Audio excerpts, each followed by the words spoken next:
So we are continuing with the unit, first chapter and first unit, page number 1.4, different concepts of national income. So ഇനി നമ്മൾ കാണാൻ പോകുന്നത് national ഇൻകത്തിൻ്റെ different types of കൺസെപ്റ്റുകളെ കുറിച്ചാണ്.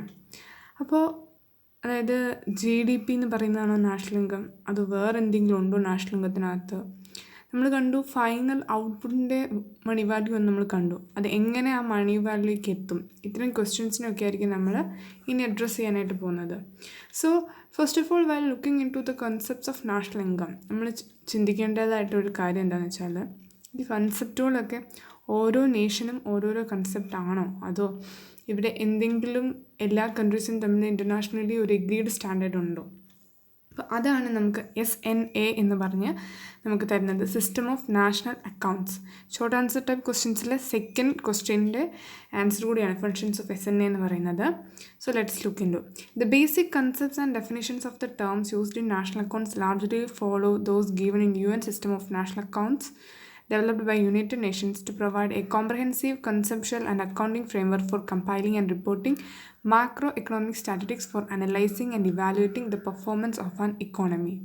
അപ്പോൾ ഈ UN system of national accounts എന്ന് പറയുന്ന ആ ഒരു ബോഡി നമുക്ക് കുറേ ഇൻ്റർനാഷണൽ സ്റ്റാൻഡേർഡ്സ് തന്നിട്ടുണ്ട്. ലൈക്ക് ഓരോന്നിനും കൺസെപ്റ്റ് വൈസ് എന്ത് ഉപയോഗിക്കണം ആൻഡ് എങ്ങനെ അത് ഇവാലുവേറ്റ് ചെയ്യണം, അങ്ങനെ പെർഫോമൻസ് ഓഫ് ഇക്കോണമി എങ്ങനെ മനസ്സിലാക്കണം. സോ ഇതിന് GDP അല്ലെങ്കിൽ നാഷണൽ ഇൻകത്തിൻ്റെ കാൽക്കുലേഷന് അല്ലെങ്കിൽ ഇക്കോണമിയുടെ പെർഫോമൻസിന് if you are not taking എല്ലാ ഇൻ്റർനാഷണൽ സിസ്റ്റത്തിലും ഒരേ കൺസെപ്റ്റ് അല്ലെങ്കിൽ കമ്പാരിസൻ്റെ കാര്യം വരുമ്പോൾ അത് ഡിഫിക്കൽട്ടായിരിക്കും. സോ അതുകൊണ്ട് തന്നെ ഇങ്ങനെ മ്യൂച്വലി എഗ്രീഡ് ആയിട്ടുള്ള ഒരു ഇൻ്റർനാഷണൽ സിസ്റ്റത്തിൻ്റെ ബേസിലായിരിക്കും നമ്മൾ കൺസെപ്റ്റുകൾ എടുക്കുന്നത്, അല്ലാതെ വെറുതെ നമ്മൾ ഒരു നേഷന് വേണ്ടി ഒരു കൺസെപ്റ്റ് ഉണ്ടാക്കുകയല്ല. Each of this concepts have a specific meaning, use and method of measurement. ഓരോന്നിനും അതിൻ്റേതായ മീനിങ്ങും യൂസേജും സ്പെസിഫിക് മെത്തേഡും ഒക്കെ ഉണ്ട്.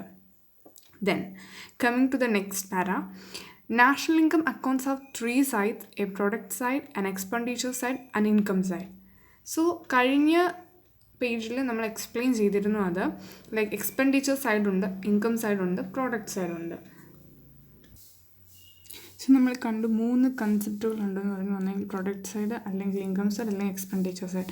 സോ നമ്മളിവിടെ ഒരു സ്മോൾ എക്സാമ്പിൾ പറയുന്നത്, ഇതിൻ്റെ ഡീറ്റെയിൽഡ് വ്യൂസ് ലൈക്ക് അടുത്ത ചാപ്റ്ററുകളിൽ like 2 sector model, 3 sector model, 4 sector model നമ്മൾ എക്സ്പ്ലെയിൻ ചെയ്യുമ്പോൾ പറയുന്നതായിരിക്കും. ഫോർ ദ ടൈം ബീങ് ഞാൻ ചെറിയൊരു എക്സ്പ്ലനേഷൻ തരാം. ലൈക്ക് ഇപ്പോൾ നമ്മുടെ അടുത്ത ഒരു ഫേം ഉണ്ട്. So when you have this firm, let it B KK industries. KK industries എന്ന ഒരു ഫേം ഉണ്ട്. അപ്പോൾ ഈ ഫേം കുറേ ഗുഡ്സ് ആൻഡ് സർവീസസ് പ്രൊഡ്യൂസ് ചെയ്യുവാണ്. അപ്പോൾ ഇത് പ്രൊഡ്യൂസ് ചെയ്യുന്ന സമയത്ത് ലെറ്റ് ഇറ്റ് ബി കുറച്ച് അലുമിനിയം പാത്രങ്ങൾ ആണ് ഇത് ഉണ്ടാക്കുന്നതെന്ന് വിചാരിക്കുക, aluminium plant. Okay, so firm is like ഹൗസ് ഹോൾഡിലെ ഒരു വ്യക്തിനെ ലേബറിന് എടുക്കുവാണ്. സോ ലെറ്റ് ഇറ്റ് ബി ഈ ഹൗസ് ഹോൾഡ് ഉടമയുടെ പേര് let it be Narayanankutty. So ഈ കേസിൽ KK ഇൻഡസ്ട്രീസ് ഇവിടുന്ന് ലേബറിനെ എടുക്കുന്നു, തിരിച്ച് ഫാക്ടർ പേയ്മെൻ്റ് ആയിട്ട് ഇങ്ങോട്ടേക്ക് അത് പോവാണ്. ഓക്കെ, വേജസ് ആയിട്ട് പോവാണ്. So in the 2 sector economy we believe that വേറെ ഇൻട്രാക്ഷൻസ് ഒന്നും ഇല്ലെങ്കിൽ വളരെ സിമ്പിളായിട്ട് നമ്മൾ കൺസെപ്റ്റ് പറയുവാണെങ്കിൽ ഫേമിൽ, അതായത് KK ഇൻഡസ്ട്രീസിൽ എന്തെല്ലാം തരം ഗുഡ്സും സർവീസസും പ്രൊഡ്യൂസ് ചെയ്യുന്നുണ്ടോ അതനുസരിച്ച് അതിന് വേണ്ടിയിട്ട് സപ്പോസ് ഒരു 1000 rupees പ്രൊഡക്ഷൻ നടന്നാൽ ആ 1000 rupees അറ്റ്ലീസ്റ്റ് ലേബർ, അതിൻ്റെ വേജസ് അല്ലെങ്കിൽ റെൻറ്റ്, ഇൻട്രസ്റ്റ്, പ്രോഫിറ്റ് ഇതായിട്ട് ഫാക്ടർ പേയ്മെൻറ്റ്സ് ആയിട്ട് അത് ഇക്കോണമിയിലേക്ക് തന്നെ പോകും. സോ അതിലൊരു എക്സാമ്പിളുള്ള വേജസ് ഇപ്പോൾ എടുക്കുകയാണെങ്കിൽ മുഴുവനും വേജസ് ആയിട്ട് പോയിന്നിരിക്കുക. അപ്പോൾ ഹൗസ് ഹോൾഡ് ഇപ്പോൾ 1000 rupees പ്രൊഡക്ഷൻ നടന്നിട്ടുണ്ടെങ്കിൽ, 1000 rupees അലുമിനിയം പ്രൊഡക്ഷൻ നടന്നിട്ടുണ്ടെങ്കിൽ ആ 1000 rupees is going to the household as wages. And again ഈ 1000 rupees നാരായണൻകുട്ടിയുടെ കയ്യിലുണ്ട്. അപ്പോൾ ഈ നാരായണൻകുട്ടി ഈ 1000 rupees ഉപയോഗിച്ച് ഇവിടെ കൺസംഷൻ നടത്തുന്നു. അപ്പോൾ ഈ 1000 rupees എന്ന് പറയുന്നത് ഫസ്റ്റ് ഓഫ് ഓൾ ഇവിടെ വേജസ് ആയിട്ട് വന്നു, ഇവിടുന്ന് വേജസ് ആയിട്ട് പോയി, അതുപോലെ തന്നെ അതേ വേജസ് ഉപയോഗിച്ച് വീണ്ടും അയാൾ പോയിട്ട് കൺസംഷൻ നടത്തുകയാണ്, അതായത് ഈ അലുമിനിയം മേടിക്കുകയാണ് വിചാരിക്കുക. ആൻഡ് ആഫ്റ്റർ ഇപ്പോൾ ഫേമിൽ വീണ്ടും 1000 rupees ഉണ്ടായി, വീണ്ടും ഫേം എന്ത് ചെയ്യുന്നു, പ്രൊഡ്യൂസ് ചെയ്യുന്നു ഫോർ ദ പ്രൊഡക്ഷൻ. ഇത് സിംപ്ലർ മോഡലാണ്. അപ്പോൾ നമുക്കറിയാം ഈ നാഷണൽ ഇൻകം എന്ന് പറയുന്നത് ഒന്നെങ്കിൽ നമുക്ക് ഈ ഫേമിൻ്റെ പ്രൊഡക്ഷനിൽ നിന്നും, അതായത് അലുമിനിയം പ്ലാന്റിൽ നിന്നും ഇതിൻ്റെ പ്രൊഡക്ഷനിൽ നിന്ന് നമുക്ക് ഈ 1000 rupees കണ്ടുപിടിക്കാം. ഓറൽസ് നമുക്ക് ഈ ഹൗസ് ഹോൾഡിൻ്റെ ഇൻകം വെച്ചിട്ട്, ഈ വേജസ് വെച്ചിട്ട് കണ്ടുപിടിക്കാം. ഓറൽസ് നമുക്ക് ഇവിടെ അയാളുടെ കൺസംഷൻ വെച്ച് കണ്ടുപിടിക്കാം. അപ്പോൾ ഈ 3 രീതിയിലാണ് നമ്മൾ കണ്ടുപിടിക്കുന്നത്. ഒന്നാമത് ഈ ഔട്ട്പുട്ട് വെച്ച് കണ്ടുപിടിക്കുന്നതാണ് ലൈക്ക് പ്രോഡക്റ്റ് മെത്തേഡ്. ഇനി നമ്മുടെ ഫാക്ടർ ഇൻകത്തിൻ്റെ വെച്ച് കണ്ടുപിടിക്കുന്നതാണ് എന്തുമാത്രം കൊണ്ട് വേജസ് പോയി, അതാണ് ഇൻകം മെത്തേഡ്. ആൻഡ് എന്തുമാത്രം കൊണ്ട് കൺസംഷന് വേണ്ടി സ്പെൻഡ് ചെയ്തു, അതാണ് എക്സ്പെൻഡിച്ചർ മെത്തേഡ്. ഓക്കെ, അപ്പോൾ ഈ 3 മെത്തേഡിലും I will be explaining in detail in the coming sessions. പക്ഷേ ഈ 3 മെത്തേഡാണ് ബേസിക്കലി നമ്മൾ നാഷണൽ ഇൻകം അക്കൗണ്ടിങ്ങിന് വേണ്ടി ഉപയോഗിക്കുന്നത്.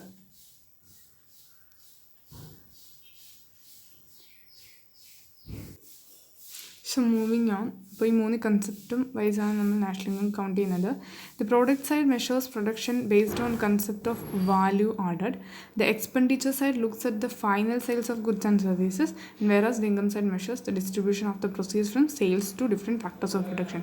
ആ 3 കൺസെപ്റ്റുകളുമാണ് നമ്മളിപ്പോൾ കണ്ടു കഴിഞ്ഞത്. Then accordingly national income is a measure of the total flow of earnings of factor owners which they receive through the production of goods and services. Goods and services produce ചെയ്യുന്നവരായിട്ട് ഈ ഫാക്ടർ ഓണേഴ്സ്, അതായത് land own ചെയ്യുന്നവർക്ക് rent കിട്ടും, labour കൊടുക്കുന്നവർക്ക് wages കിട്ടും, so financial ഇത് help ചെയ്യുന്നവർക്ക് interest കിട്ടും. സോ ഈ ഫാക്ടർ ഓണേഴ്സിൻ്റെ ആ ഇൻകം, ആ ഏർണിങ്സിൻ്റെ ബേസിൽ let's calculate this national income. Thus national income is the sum total of all the income acquiring over A specified period to the residents of a country and consists of wages, salaries, profits, rent and interest. ഈ 4-5 രീതിയിൽ എങ്ങനെയാണ് factor income create ചെയ്യുന്നത് അതെല്ലാം കൂടെ add up ചെയ്തുകൊണ്ട് നമുക്ക് national income എടുക്കാനായിട്ട് സാധിക്കും. On the product side there are 2 widely reported measures of overall production, namely gross domestic product and gross national product. So we are moving on to gross domestic product NP. അപ്പോൾ നമ്മൾ national income എന്ന് പറയുന്നത് is like NNP-FC ആണ്. So നമ്മളിപ്പം we are starting from the concept GDP-NP, gross domestic product. Gross domestic product is a measure of market value of all final goods and services gross of depreciation produced within the domestic territory of a country during a given period of time. So നമ്മൾ national ഇൻകത്തിൻ്റെ definition കണ്ടപ്പോൾ ഏകദേശം ആ same definition തന്നെയാണ് നമ്മൾ GDP-യും കാണുന്നത്. So people use to misunderstand between these 2 concept. GDP-യും national ഇൻകവും same ആണെന്നുള്ള രീതിയിൽ, but they are entirely different concepts. Market value final goods and services ആണ് GDP എങ്കിൽ പോലും അതിനകത്ത് വീണ്ടും കുറേ അഡ്ജസ്റ്റ്മെൻറ്റ്സ് വരണം. അതായത് GDP-നെ നമ്മൾ NNP-FC-ലോട്ട് എത്തിക്കണം. സോ അതാണ് നമ്മുടെ നാഷണൽ ഇൻകത്തിൻ്റെ ഫോർമുലയായിട്ട് വരുന്നത്. It is the sum total of value added by all producing units in the domestic territory and includes value added by current production by foreign residents or foreign owned firms. നമ്മൾ already കണ്ടിരുന്നു. നമ്മൾ national income calculate ചെയ്യുമ്പോൾ NFIA എന്ന് പറയുന്ന കാര്യം നമ്മൾ അവിടെ adjust ചെയ്യണം, like net factor income earn from abroad എന്നുള്ളത്. സോ ഡൊമസ്റ്റിക് ടെറിട്ടറിയിൽ ഓൾറെഡി ഞാൻ പറഞ്ഞതാണ്, നമ്മുടെ സിറ്റിസൺസ് ഏൺ ചെയ്യുന്ന ഇൻകം നമ്മൾ ആഡ് ചെയ്യണം. നമ്മുടെ ഇന്ത്യൻ ഒറിജിനാലിറ്റി കമ്പനീസ് വിദേശത്ത് വർക്ക് ചെയ്യുന്നുണ്ടെങ്കിൽ അവരുടെ ഇൻകം ഇവിടെ ആഡ് ചെയ്യണം. ആൻഡ് ഇവിടെ വർക്ക് ചെയ്യുന്ന വിദേശ സിറ്റിസൺസിൻ്റെ കുറയ്ക്കണം, ഇവിടെ വർക്ക് ചെയ്യുന്ന വിദേശ കമ്പനികളുടെ ഇൻകം കുറയ്ക്കണം. സോ അതിൻ്റെ കൂട്ടത്തിൽ നമ്മുടെ ഫൈനൽ ഗുഡ്സ് ആൻഡ് സർവീസസിൻ്റെ വാല്യൂ ആഡ് ചെയ്യുമ്പോഴാണ് നമ്മുടെ നാഷണൽ പ്രൊഡക്റ്റിലേക്ക് വരുന്നത്. സോ ഇനി നമ്മൾ ടേം ബൈ ടേം കാണുവാണെങ്കിൽ what the term gross, GDP എന്ന് പറഞ്ഞാൽ ഗ്രോസ് ഡൊമസ്റ്റിക് പ്രോഡക്റ്റ് ആണ്. അപ്പോൾ ഇതിനകത്ത് ഈ ഗ്രോസ് എന്താണെന്നുള്ളതാണ് നമ്മൾ കാണുന്നത്. So gross means it includes ഡിപ്രീസിയേഷനും കൂടെ ഇൻക്ലൂഡ് ആയിട്ടുള്ള ടോട്ടലായിട്ടുള്ള വാല്യൂ ആണ്, അല്ലെങ്കിൽ സാധനങ്ങളുടെയും സേവനങ്ങളുടെയും ആകെത്തുകയാണ് ഗ്രോസ് ഡൊമസ്റ്റിക് പ്രോഡക്റ്റ് എന്നതുകൊണ്ട് അതിനകത്തുള്ളത്. ഇനി ഡൊമസ്റ്റിക് എന്നതുകൊണ്ട് ഉദ്ദേശിക്കുന്നത്, domestic means domestic territory or resident production units. നമ്മുടെ രാജ്യത്തെ ഡൊമസ്റ്റിക് ടെറിട്ടറിക്കുള്ളിൽ നിന്ന് നടക്കുന്ന പ്രൊഡക്ഷൻ മാത്രമേ GDP-ക്കകത്ത് ഉണ്ടാവുള്ളൂ. However, GDP excludes transfer payments, financial transactions and non-report output generated through illegal transactions such as narcotics and gambling. So ഇതിനകത്ത് പറയുന്നത് GDP എക്സ്ക്ലൂഡ്സ് ട്രാൻസ്ഫർ പേയ്മെൻറ്റ്സ് എന്ന് പറഞ്ഞിട്ടുണ്ട്. Basically what is this transfer payments? Transfer payments എന്ന് പറഞ്ഞാൽ അതൊരു meaning എന്ന് പറഞ്ഞാൽ തന്നെ, ഇപ്പം ഞാനൊരു എക്സാമ്പിൾ പറയുകയാണെങ്കിൽ, ഞാൻ ഒരു കടയിൽ പോയിട്ട് 1 കിലോ മാമ്പഴം മേടിച്ചു. അപ്പം മാമ്പഴം മേടിച്ചപ്പോൾ ഞാൻ ആ കടക്കാരന് അതിനൊരു 200 രൂപ കൊടുത്തെന്ന് വിചാരിക്കുക. അപ്പം ഞാൻ എന്തുകൊണ്ട് ഇവിടെ ഒരു പേയ്മെൻറ്റ് നടത്തിയെന്ന് പറഞ്ഞാൽ എനിക്ക് ഇൻ റിട്ടേൺ ഒരു ഗുഡ്സ് ആൻഡ് സർവീസ് കിട്ടിയത് കൊണ്ടാണ് ഞാൻ പേയ്മെൻറ്റ് നടത്തുന്നത്. വേറെ ട്രാൻസ്ഫർ പേയ്മെൻറ്റ്സ് എന്ന് പറഞ്ഞാൽ ഇൻ റിട്ടേൺ ഒന്നും കിട്ടുന്നില്ല, but we are making the payment. അതാണ് ഗവൺമെൻറ് ചെയ്യുന്നത്. ലൈക്ക് അൺഎംപ്ലോയ്മെൻറ്റ് സ്കീമിൽ നമ്മൾ പൈസ കൊടുക്കും. ആ സമയത്ത് ലൈക്ക് ഗവൺമെൻറ്റിന് ഇൻ റിട്ടേൺ ഒന്നും കിട്ടുന്നില്ലെങ്കിലും ഗവൺമെൻറ് മേക്സ് ദ പേയ്മെൻറ്റ്. അങ്ങനത്തെ പേയ്മെൻറ്റിനാണ് നമ്മൾ ട്രാൻസ്ഫർ പേയ്മെൻറ്റ്സ് എന്ന് പറയുന്നത്. മെയിൻലി ഇത് ഹൗസ് ഹോൾഡിനായിരിക്കും ട്രാൻസ്ഫർ പേയ്മെൻറ്റ്സ് പോകുന്നത്. ആൻഡ് ഫേംസിൻ്റെ കേസിൽ വരുമ്പോൾ സബ്സിഡീസ് ആയിരിക്കും പോകുന്നത്. അപ്പോൾ ഈ ട്രാൻസ്ഫർ പേയ്മെൻറ്റ്സ് നമ്മൾ GDPയുടെ കാൽക്കുലേഷനകത്ത് എടുക്കുന്നില്ല എന്നാണ് പറഞ്ഞത്. അതുപോലെ തന്നെ ഇല്ലീഗൽ ട്രാൻസാക്ഷൻസ് ആയിട്ടുള്ള നാർക്കോട്ടിക്സും ഗാംബ്ലിങ്ങും ഒന്നും തന്നെ ഇതിനകത്ത് എടുക്കുന്നില്ല. കാരണം അതൊക്കെ നെഗറ്റീവ് എക്സ്റ്റേണാലിറ്റീസ് പ്രൊഡ്യൂസ് ചെയ്യുന്നതാണ്. GDP എന്ന് പറയുമ്പോൾ തന്നെ നമ്മുടെ വെൽഫെയറിൻ്റെ ഒരു മെഷറാണ്. സോ അതുകൊണ്ട് തന്നെ ഇത്തരം നമ്മുടെ ആൾക്കാരെ ഹെൽത്തിനെ ബാധിക്കുന്ന അല്ലെങ്കിൽ ഇല്ലീഗലായിട്ട് നടക്കുന്ന ഒരുവിധ ട്രാൻസാക്ഷൻസും GDPയുടെ കാൽക്കുലേഷൻ നമ്മൾ എടുക്കുന്നില്ല. Gross domestic product is in fact gross domestic product at market price because the value of goods and services is determined by the common measure unit of money or it is evaluated at market prices. So ഇനി നമുക്കൊരു confusion വരും. Why this GDP is in MP? എന്തുകൊണ്ട് GDP FC ആയിരുന്നു കൂടാ, എന്തുകൊണ്ട് GDP MP വന്നു? So market price ആണ് MP എന്നാണ് ഉദ്ദേശിക്കുന്നത്. FC എന്ന് പറഞ്ഞു കഴിഞ്ഞാൽ ഫാക്ടർ കോസ്റ്റ് ആണ്. MPയിൽ വന്ന എന്തുകൊണ്ടാണെന്ന് വെച്ചാൽ നമ്മൾ ഓൾറെഡി ഡെഫിനേഷനിൽ കാണും. It is the money value of all final goods and services produced in a country. Money value ആണ്, അതായത് നമ്മൾ മാർക്കറ്റിൽ എക്സ്ചേഞ്ച് ചെയ്യുന്ന ഗുഡ്സ് ആൻഡ് സർവീസസിൻ്റെ വാല്യൂ വെച്ചാണ് നമ്മൾ അത് കണ്ടുപിടിക്കുന്നത്. അങ്ങനെ വരുമ്പോൾ മാർക്കറ്റിൽ എക്സ്പ്രസ് ചെയ്യുന്നത് എപ്പോഴും മാർക്കറ്റ് പ്രൈസിലായിരിക്കും. അതുകൊണ്ടാണ് GDP കാൽക്കുലേറ്റ് ചെയ്ത് ഓവറോൾ എടുത്ത് കഴിയുമ്പോൾ അത് MPയിൽ ഉള്ളത്, മാർക്കറ്റ് പ്രൈസിൽ ഉള്ളത്. Money enables us to measure and find the aggregate of different types of products expressed in different units of measurement by converting them into terms of rupees. Say tons of wheat may thus be added with millions of apples and with value of services such as airplane journeys. So നമ്മൾ എപ്പോഴും measure ചെയ്യുന്നത് മണി വാല്യൂവിൽ ആയിരിക്കും. Coming, GDP MP is equal to value of output in domestic territory minus value of intermediate consumption, that is sigma value added. അപ്പോൾ ഇതിൻ്റെ ഒരു equational ഫോമാണ് തന്നിരിക്കുന്നത്. GDP എന്താണെന്നുള്ളത് GDP MP is equal to sigma value added. Sigma എന്ന് പറഞ്ഞു കഴിഞ്ഞാൽ some total of എല്ലാ ഗുഡ്സിൻ്റെയും സർവീസിൻ്റെയും വാല്യൂ ആഡിൻ്റെ സം ടോട്ടൽ ആയിരിക്കും ലൈക്ക് GDP എന്ന് പറയുന്നത്. സോ ഇനി നമ്മൾ കാണാൻ പോകുന്നത് GDP കാൽക്കുലേഷൻ്റെ കേസിൽ നമ്മളൊരു പ്രധാനപ്പെട്ട ടേം കണ്ടിരുന്നു. ഔട്ട്പുട്ടിൻ്റെ വാല്യൂ എന്ന് വാല്യൂ ഓഫ് ഇൻ്റർമീഡിയറ്റ് കൺസംഷൻ കുറയ്ക്കണമെന്ന്. അപ്പോൾ നമുക്ക് നോക്കാം എങ്ങനെയാണ് ഇൻ്റർമീഡിയറ്റ് കൺസംഷൻ കുറയ്ക്കേണ്ടത്, അത് എന്ത് പ്രശ്നം ഉണ്ടാക്കും. ഇൻ്റർമീഡിയറ്റ് കൺസംഷൻ ആഡപ്പ് ചെയ്താൽ ഉണ്ടാകുന്ന പ്രശ്നത്തിന് പറയുന്ന പേരാണ് ഡബിൾ കൗണ്ടിങ്. കമ്മിങ് സെഷൻസിൽ നമ്മൾ ഡീറ്റെയിൽ ആയിട്ട് അത് കാണും. സോ മൂവിങ് ഓൺ, അത് നമുക്ക് ഞാൻ നല്ലൊരു എക്സാമ്പിൾ വെച്ച് നിങ്ങൾക്ക് എക്സ്പ്ലെയിൻ ചെയ്തു തരാം. ലൈക്ക് സപ്പോസ് ഇവിടെ നമ്മൾ സ്റ്റാർട്ടിങ് ഫ്രം സീറോ, ഓക്കെ, നമ്മുടെ ഇക്കോണമിയിൽ ഒരു അഗ്രികൾച്ചർ പ്രൊഡക്ഷൻ നടക്കുകയാണ്. ലൈക്ക് ലെറ്റ് ഇറ്റ് ബി ഒരു കോട്ടൺ പ്രൊഡക്ഷൻ നടക്കുകയാണ്. അപ്പോൾ അരുൺ എന്ന് പറഞ്ഞൊരു വ്യക്തി കോട്ടൺ പ്രൊഡ്യൂസ് ചെയ്യാനായിട്ട് പോവുകയാണ്. അപ്പോൾ പുള്ളി കോട്ടൺ പ്രൊഡ്യൂസ് ചെയ്തിട്ട് ലൈക്ക് അരുൺ എന്ന് പറഞ്ഞ വ്യക്തി കോട്ടൺ പ്രൊഡ്യൂസ് ചെയ്തിട്ട് അത് 100 റുപ്പീസിന് റാണി എന്ന് പറഞ്ഞ ഒരാൾക്ക് വിറ്റു. ഇയാൾ കോട്ടൺ ആണ് പ്രൊഡ്യൂസ് ചെയ്തത്. സോ അത് റാണിക്ക് 100 രൂപയ്ക്ക് വിറ്റു. റാണി എന്ന് പറയുന്നത് ഇത് പ്രൊഡ്യൂസറാണ്. ആൻഡ് റാണി ഈസ് ലൈക്ക് ഒരു കോട്ടൺ മില്ല് ഓൺ ചെയ്യുന്ന വ്യക്തിയാണ്. അപ്പോൾ റാണി യൂസ് ദിസ് കോട്ടൺ എന്നിട്ട് ഒരു നല്ല കോട്ടൺ ക്ലോത്ത് ഉണ്ടാക്കി മില്ലിൽ. ഓക്കെ, റാണി അത് ഒരു 200 റുപ്പീസിന് ഓക്കെ മെഹ്റുമായ്ക്ക് കൊടുത്തു. Mehruma is basically doing with Mehruma എന്താ ചെയ്യുന്നത് പറഞ്ഞാൽ she's a tailor or she weaves this cloth. എന്നിട്ട് ഒരു നല്ല കോട്ടൺ ഷർട്ട് ഉണ്ടാക്കി. എന്നിട്ട് മെഹ്റുമ ലൈക്ക് ഒരു 400 റുപ്പീസിന് ഇത് അശോക് എന്ന് പറഞ്ഞ ആൾക്ക് കൊടുത്തു. Okay, so if you see Ashok ഇത് 400 രൂപയ്ക്ക് പർച്ചേസ് ചെയ്തു. ലൈക്ക് അരുൺ 100 രൂപയുടെ കോട്ടൺ റാണിക്ക് കൊടുത്തു, റാണി 200 രൂപയ്ക്ക് അത് മെഹ്റുമയ്ക്ക് കൊടുത്തു, മെഹ്റുമ അത് 400 രൂപയ്ക്ക് അശോകിന് കൊടുത്തു. So what's actually happening in between is ഇതിൻ്റെ ലാസ്റ്റ് ഫൈനൽ വാല്യൂ എന്ന് പറയുന്നത് is like 400. Money value of all final goods and services എന്ന് പറയുന്നത് 400 ആണ്. പക്ഷെ നമ്മുടെ ജി ഡി പിയുടെ കാൽക്കുലേഷനിലേക്ക് വരുമ്പം ആസ് ആൻ അഗ്രികൾച്ചർ ആക്ടിവിറ്റി എന്ന നിലയ്ക്ക് അരുണിൻ്റെ അഗ്രികൾച്ചർ സെക്ടറിൽ നിന്ന് എത്ര രൂപ ജി ഡി പിയിലേക്ക് പോയി? 100 rupees പോയി. വീണ്ടും റാണിയുടെ മാനുഫാക്ചറിങ് സെക്ടറിൽ നിന്ന് എത്ര പോയി? 200 rupees പോയി. അപ്പോൾ അതും ജി ഡി പിയിലേക്ക് ആഡപ്പ് ചെയ്തു. ഓക്കെ, നെക്സ്റ്റ് വീണ്ടും നമ്മൾ ആഡ് ചെയ്യുകയാണ്. ലൈക്ക് മെഹ്റുമയുടെ 400 rupees വിട്ടു. മെഹ്റുമയുടെ ലാഭവും എല്ലാം ചേർത്ത് മെഹ്റുമ കിട്ടാൻ 400 രൂപയും ജി ഡി പിയിലേക്ക് പോകണം. So in total G D പിയിലേക്ക് എത്ര പോയി എന്ന് ചോദിച്ചാൽ 700 rupees പോയി. ആക്ച്വലി ജി ഡി പിയിലേക്ക് പോവേണ്ട പ്രൊഡക്ഷൻസ് എന്ന് പറഞ്ഞാൽ എത്ര മാത്രമേ ഉള്ളൂ? ഈ 400 മാത്രമേ ഉള്ളൂ. പക്ഷെ എത്ര പോയി? 700 പോയി.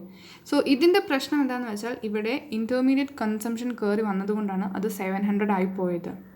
ഇഫ് സപ്പോസ് ഇൻ്റർമീഡിയറ്റ് കൺസംഷൻ വന്നില്ലെങ്കിൽ സ്റ്റാർട്ടിങ് ഫ്രം 0 അഗ്രികൾച്ചർ പ്രൊഡക്ഷൻ നടത്തിയപ്പോൾ അതിൻ്റെ മണി വാല്യൂ ആഡഡ് വന്ന് 100 rupees. അപ്പോൾ 100 മാത്രം ഇവിടെ എടുത്താൽ മതി. പിന്നെയുള്ളത് അരുണിന് റാണിയിലേക്ക് ഇപ്പോൾ എത്ര കണ്ട് എക്സ്ട്രാ ഉണ്ടായി? ഒരു 100 രൂപ ഉണ്ടായി. റാണിയിൽ നിന്ന് മെഹ്റുമയിലേക്ക് പോയപ്പോൾ ലൈക്ക് അരുണിൽ നിന്ന് റാണിയിലേക്ക് പോയപ്പോൾ 100 എക്സ്ട്രാ വന്നു. ദെൻ മെഹ്റുമ ടു അശോക് വന്നപ്പോൾ റാണി ടു മെഹ്റുമ വന്നപ്പോഴും 200 rupees എക്സ്ട്രാ ഉണ്ടായി. അപ്പം ഇൻ ടോട്ടൽ 400 rupees. സോ അല്ലെങ്കിൽ നമുക്ക് പറയാം ഈ ഒരു ഫൈനൽ ഗുഡ്സ് എന്ന് പറഞ്ഞാൽ 700 രൂപ എടുത്തിട്ട് ഇൻ്റർമീഡിയറ്റിൽ വന്നിട്ടുള്ള ഒരു 300 രൂപയുണ്ടല്ലോ, അത് ലെസ് ചെയ്ത് കഴിഞ്ഞാൽ അതാണ് അവിടെ പറയുന്നത് value of output in domestic territory minus value of intermediate consumption is equal to നമ്മുടെ ജി ഡി പിയുടെ വാല്യൂ. ജി ഡി പിയിലേക്ക് ഈ 400 മാത്രം എടുത്താൽ മതി. So it is like a important കാര്യമാണ്. അതുകൊണ്ട് ഞാൻ ഒന്നും കൂടി എക്സ്പ്ലെയിൻ ചെയ്യാം. So if you look at this box let see that ഇവിടെ ഒരു 100 rupees ഉണ്ട്. ലൈക്ക് അരുണിൽ നിന്ന് റാണിയിലേക്ക് പോയപ്പോൾ ഇൻറ്റേൺ പ്രൊഡക്ഷനിൽ സംഭവിച്ച ഇൻക്രിമെൻറ്റ് 100 rupees. ഓക്കെ, അത് നമ്മൾ ആഡ് ചെയ്തു. അടുത്തൊരു കേസിൽ റാണിയിൽ നിന്ന് മെഹ്റുമയിലേക്ക് പോകുമ്പോൾ എത്ര രൂപയ്ക്കാണ് റാണി സാധനം ഇട്ടത്? 200 രൂപയ്ക്ക്. പക്ഷേ ആ 100 രൂപ എന്ന് പറയുന്നത് റാണിക്ക് ആ കോട്ടൺ മേടിക്കാനുണ്ടായ പൈസയാണ്. അതായത് റാണിയുടെ ഇൻ്റർമീഡിയറ്റ് കൺസംഷനാണ്. അപ്പോൾ റാണി ആ ഇൻ്റർമീഡിയറ്റ് കൺസംഷനായി 100 രൂപ കുറച്ചിട്ട് ശരിക്കുമുള്ള അഡീഷൻ ഓഫ് വാല്യൂ എന്ന് പറഞ്ഞാൽ അവിടെ എത്ര സംഭവിച്ചുള്ളൂ? 100 രൂപ.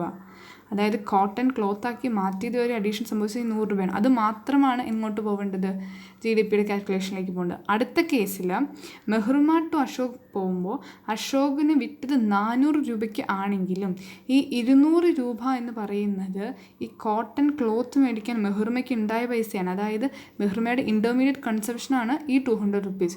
സോ അതുകൊണ്ട് ഈ 400ൽ നിന്ന് ഈ 200 കുറച്ച ശേഷം അവിടുത്തെ വാല്യൂ അഡീഷൻ എന്ന് പറയുന്നത് 200 ആണ്. സോ ആ 200 ഇവിടെ എഴുതി. ഇൻ ടോട്ടൽ ഇതെല്ലാം കൂടെ ആഡ് ചെയ്ത് കഴിയുമ്പോൾ we are getting 100 + 100 + 200 is equal to 400. Okay, ഈ 400 ആണ് അങ്ങനെ ഉണ്ടായത്. സോ അടുത്തായിട്ട് നമ്മൾ കാണാൻ പോകുന്നത് ഈസ് ലൈക്ക് ഒരു RTP 2019 നവംബറിലെയാണ്. Explain few important points which one needs to bear in mind with calculate national income. National income calculate ചെയ്യുമ്പോൾ നമ്മൾ മനസ്സിൽ വെക്കേണ്ട ചില ഇമ്പോർട്ടൻറ്റ് പോയിൻറ്റ്സ് അതൊന്ന് സർപ്രൈസ് ചെയ്ത് ഞാനിവിടെ പറയാം. Like only the value of final goods and services is taken. അവസാനത്തെ ഔട്ട്പുട്ടിൻ്റെ ഫൈനൽ ഗുഡ്സിൻ്റെ മണി വാല്യൂ മാത്രം നമ്മൾ എടുത്താൽ മതിയാവും. അത് അല്ലെങ്കിൽ ഡബിൾ കൗണ്ടിങ്ങിനുള്ള ഇഷ്യൂ ഉണ്ടാകും. അത് ഓൾറെഡി നമ്മളിവിടെ ഡിസ്കസ് ചെയ്തു. What is that double counting and all. Then production boundary, അതായത് നമ്മൾ പ്രൊഡക്ഷൻ എന്ന ആ ഒരു ഡെഫിനേഷനിൽ വരുന്നത് മാത്രം നമ്മൾ എടുത്താൽ മതിയാവും. Like and also non economic activities are excluded. Economic ആയിട്ടുള്ള മാർക്കറ്റ് വാല്യൂവിൽ നമുക്ക് എക്സ്ചേഞ്ച് ചെയ്യാൻ പറ്റുന്ന ഗുഡ്സ് ആൻഡ് സർവീസസിൻ്റെ വാല്യൂസ് മാത്രമേ എടുക്കാവുള്ളൂ. And current period items G D പിയുടെ കാൽക്കുലേഷൻ വരുമ്പോൾ നമ്മൾ ശ്രദ്ധിക്കേണ്ട ഒരു കാര്യമാണ്. Like it is the money value of all final goods and services produce ചെയ്തതിൻ്റെ content during a period of time എന്നാണ് പറയുക. അതായത് ഇപ്പോൾ നമ്മൾ ഫിനാൻഷ്യൽ ഇയർ 2018-19 എടുക്കുകയാണെങ്കിൽ ആ ഇയറിലെ മാത്രം പ്രൊഡക്ഷൻസ് എടുത്താൽ മതി. അതുപോലെ തന്നെ ക്യാപിറ്റൽ ഗുഡ്സും ഇൻവെൻറ്ററി ഇൻവെസ്റ്റ്മെൻറ്റും നമ്മൾ എടുക്കുന്നതായിരിക്കും അതിൻ്റെ ട്രീറ്റ്മെൻറ്റും. അപ്പോൾ ഇത്രയും കാര്യങ്ങളാണ് നമ്മൾ സമ്മറൈസ് ചെയ്തിട്ട് ഈ ഒരു പോയിന്റ് പറയുവാണെങ്കിൽ. സോ ഇൻ ഡീറ്റെയിൽ നമ്മൾ കാണാൻ പോവാണ്. So first point is like the value of only final goods and services മാത്രമേ നമ്മൾ എടുക്കുന്നുള്ളൂ. So while we are planning to take only the value of final goods and services എന്ന് പറഞ്ഞു കഴിഞ്ഞാൽ value of ഔട്ട്പുട്ടിൽ നിന്നും ഇൻ്റർമീഡിയറ്റ് കൺസംഷൻ കുറച്ചിട്ടുള്ള എമൗണ്ട് മാത്രമായിരിക്കും നമ്മൾ എടുക്കുന്നുണ്ടാവുന്നത്.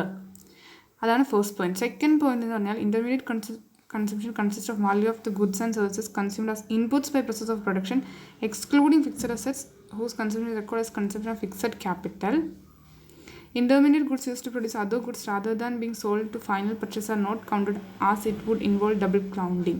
ഡബിൾ കൗണ്ടിങ്ങിൻ്റെ ഇഷ്യൂ നമ്മൾ ഇപ്പം ഒന്ന് പറഞ്ഞ് നിർത്തിയതേ ഉള്ളൂ. അവസാനത്തേത് മാത്രമേ എടുക്കാവുള്ളൂ. നമ്മൾ ഇൻപുട്ടായിട്ട് കൺസ്യൂം ചെയ്യുന്നതിൻ്റെ വാല്യൂസ് ഇതിലൂടെ ആഡപ്പ് ചെയ്ത് പോകരുത്. ഇവിടെ ഒരു എക്സാമ്പിൾ പറയുന്നുണ്ട്. For example the value of floor. Okay, for example, the value of flour used in making bread would not be counted as it would include while bread is counted. So വീണ്ടും ഫ്ലോറിൻ്റെ separate ആയിട്ട് നമ്മൾ add up ചെയ്യേണ്ട കാര്യമില്ല. കാരണം ബ്രെഡിൻ്റെ value എടുക്കുമ്പോൾ already ഫ്ലോറിൻ്റെ അതിനകത്ത് add up ചെയ്ത് പോന്നിട്ടുണ്ട്. So this is because flour is an intermediate good in bread making process. Similarly, if we include the value of an automobile in GDP, we should not including the value of tires separately.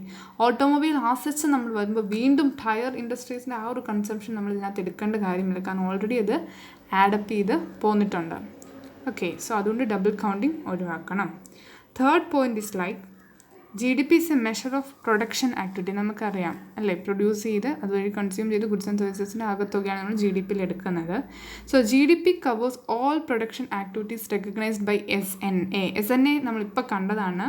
That is system of national accounts called the production boundary. അവരുടെ production ബൗണ്ടറിയിൽ വരുന്ന goods and services മാത്രമേ നമ്മൾ national ഇൻകത്തിൻ്റെ അക്കൗണ്ടിങ്ങിൽ എടുക്കുന്നുള്ളൂ. അതല്ലാതെ ഉള്ള സാധനങ്ങൾ എങ്കിൽ മാത്രം ഒരു കമ്പാരിസൺ അവിടെ പോസിബിൾ ആവുള്ളൂ. ഇപ്പോൾ പ്രൊഡക്ഷൻ ബൗണ്ടറി എന്നുള്ള ടേമാണ് ഇമ്പോർട്ടൻറ്റ്. അതിനകത്ത് വരുന്ന സാധനങ്ങൾ മാത്രമേ നമ്മൾ എടുക്കുന്നുള്ളൂ. The production boundary covers production of almost all goods and services classified in National Industrial Classification NIC. NICയുടെ ഡെഫിനേഷനകത്ത് വരുന്ന എല്ലാ ഗുഡ്സും സർവീസസും നമ്മൾ നാഷണൽ അക്കൗണ്ടിങ്ങിൽ എടുക്കുന്നുണ്ട്. Production of agriculture, forestry and phishing which are used for on consumption of producers is also included in the production boundary. ഈ production ബൗണ്ടറിക്കകത്ത് നമ്മൾ ഇപ്പം സംശയിക്കാം personal കൺസംപ്ഷന് വേണ്ടിയിട്ടുള്ളത് എടുക്കണമെന്ന്. അപ്പോൾ agriculture, forestry, phishing ആയിട്ടുള്ള ആക്ടിവിറ്റീസ് പേഴ്സണൽ കൺസംപ്ഷന് വേണ്ടിയാണെങ്കിൽ അവിടെ ഒരു മണി വാല്യൂ ക്രിയേഷൻ ഉണ്ടാകുന്നുണ്ട്. അതും ഈ പ്രൊഡക്ഷൻ ബൗണ്ടറിയുടെ ഡെഫിനേഷനിൽ അത് വരുന്നുണ്ട്. Thus, gross domestic product of any nation represents a sum total of gross value added GVA, that is without discounting for capital consumption and depreciation in all the sectors of economy during the said year. അത് പറഞ്ഞ പോലെ തന്നെ gross value ആണ്, depreciation കുറയ്ക്കുന്നില്ല. പക്ഷേ while national income എന്ന് പറഞ്ഞ കൺസെപ്റ്റിൽ വരുമ്പോൾ നമ്മൾ നെറ്റാണ് എടുക്കേണ്ടത്. അപ്പോൾ അത് നമ്മൾ വരുന്ന പോർഷൻസിൽ ഡിസ്കസ് ചെയ്യും. And next thing is like economic activities are distinguished from non-economic activities include all human activities which create goods and services that are exchanged in a market and the value at market price. So economic activities എന്ന് പറഞ്ഞാൽ നമ്മൾ മാർക്കറ്റിൽ exchange ചെയ്യുന്നതാണ്. ഒരു മണി വാല്യൂവിന് നമുക്ക് express ചെയ്യാൻ പാകത്തിന് നമ്മൾ മാർക്കറ്റിൽ എക്സ്ചേഞ്ച് ചെയ്യുന്ന സാധനങ്ങളാണ് ലൈക്ക് എക്കണോമിക് ഗുഡ്സ് എന്ന് പറയുന്നത്. നമ്മളിപ്പം പറഞ്ഞ പോലെ കോട്ടൺ ഷർട്ട് ഉണ്ടാക്കി വിട്ടു, അതൊക്കെ എക്കണോമിക് ആക്ടിവിറ്റിയാണ്. വേറെ നോൺ എക്കണോമിക് ആക്ടിവിറ്റി എന്ന് പറഞ്ഞാൽ അത് മാർക്കറ്റിൽ എക്സ്ചേഞ്ച് ചെയ്യുന്നില്ല. അതിന് എക്സാമ്പിൾ ഇവിടെ പറയുന്നുണ്ട്. Hobbies, house keeping, child rearing, services of home makers and service of family members that are done out of love and അഫെക്ഷൻ്റെ ബേസിൽ നമ്മൾ എന്താണ് മാർക്കറ്റിൽ പ്രൈസ് വാല്യൂവിൽ പറയാത്ത എല്ലാ കാര്യങ്ങളും നോൺ എക്കണോമിക്കൽ വരുന്നത്. അത് ഷോർട്ട് ആൻസർ ടൈപ്പിലെ 6th ക്വസ്റ്റ്യൻ ആണ്. ബേസിക്കലി അങ്ങനത്തെ കുഞ്ഞു 3 മാർക്സ് 2 മാർക്സ് ക്വസ്റ്റ്യൻ വരാം. Differentiate between economic and non economic. ബേസിക്കായിട്ട് നമ്മൾ പറയുമ്പോൾ എക്കണോമിക് എന്ന് പറഞ്ഞാൽ മാർക്കറ്റ് വാല്യൂവിൽ എക്സ്പ്രസ് ചെയ്യാൻ പറ്റും. പക്ഷേ നോൺ എക്കണോമിക് എന്ന് പറയുമ്പോൾ മാർക്കറ്റ് വാല്യൂവിൽ എക്സ്പ്രസ് ചെയ്യാൻ പറ്റില്ല, അത് മാർക്കറ്റിൽ എക്സ്ചേഞ്ച് ചെയ്യുന്നില്ല. സോ അതിന് എക്സാമ്പിൾസും നമുക്ക് എഴുതാം. So national income next is A flow measure of output per time period